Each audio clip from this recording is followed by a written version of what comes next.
of Anas ibn Malik that our Prophet ﷺ was asked by Anas ibn Malik, where shall I meet you on the day of judgment? Where shall I meet you on the day of judgment? The Prophet ﷺ said, the first place you should look for me for is at the Sirat. I'll be there at the Sirat, the beginning of the Sirat. Anas said, فَإِن لَمْ أَجِدْ, what if I don't find you there? So he said, then at the Mizan. So he said, if I don't find you there, he said, then at the Hawd.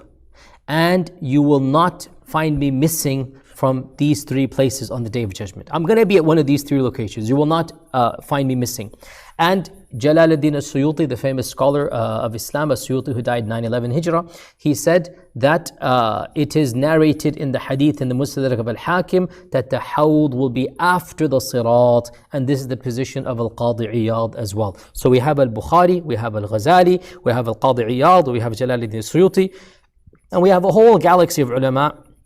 They say that the Hawd is going to be after the Sirat, and after the Hisab, and after the Mizan, and right before entering Jannah. And the main evidence is the hadith of Anas, and also there's a hadith in the Mustadrak of al-Hakim as well that seems to suggest this as well. Al-Hafidh ibn Hajar comments in his commentary in Sahih Bukhari, and he says the fact that Imam al-Bukhari places the hadith of the Hawd after the hadith of the Sirat, because he has in his book about the Day of Judgment, he has the hadith about the Sirat, and then he has the hadith about the Hawd. He says this indicates that Imam al-Bukhari believes that the fountain will be after crossing over the bridge. Now that is one opinion.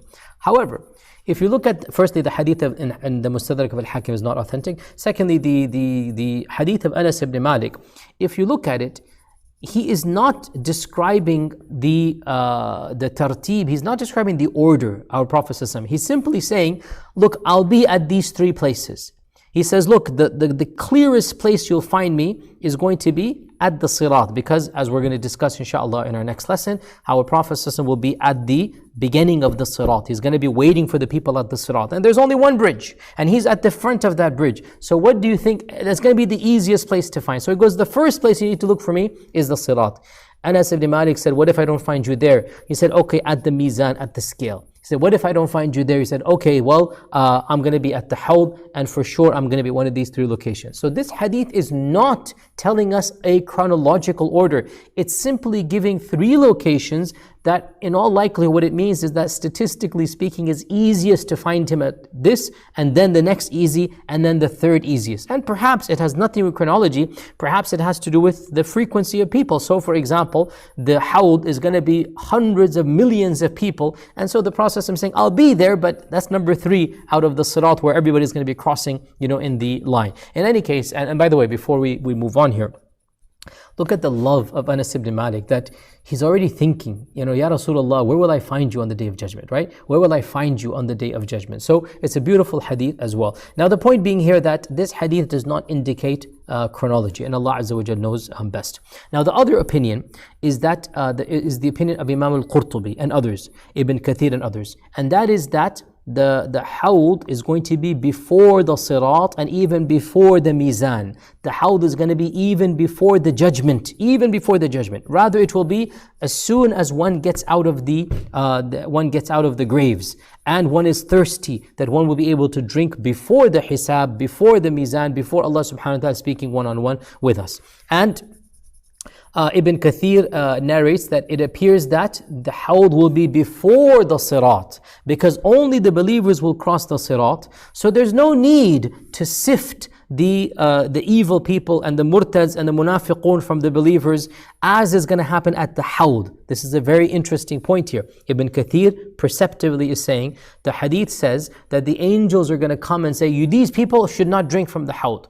This cannot occur before entering heaven, because once you get to that stage, everybody's going in. So it has to occur before entering heaven. Ibn Kathir also says another way to reconcile between the hadith of Anas and the logic of this is to say maybe there's multiple Hawd. So you should know that a small group of ulama, they posited multiple fountains. One is going to be before the Sirat, one is going to be after the Sirat. Nonetheless, it doesn't make sense over here to have multiple fountains.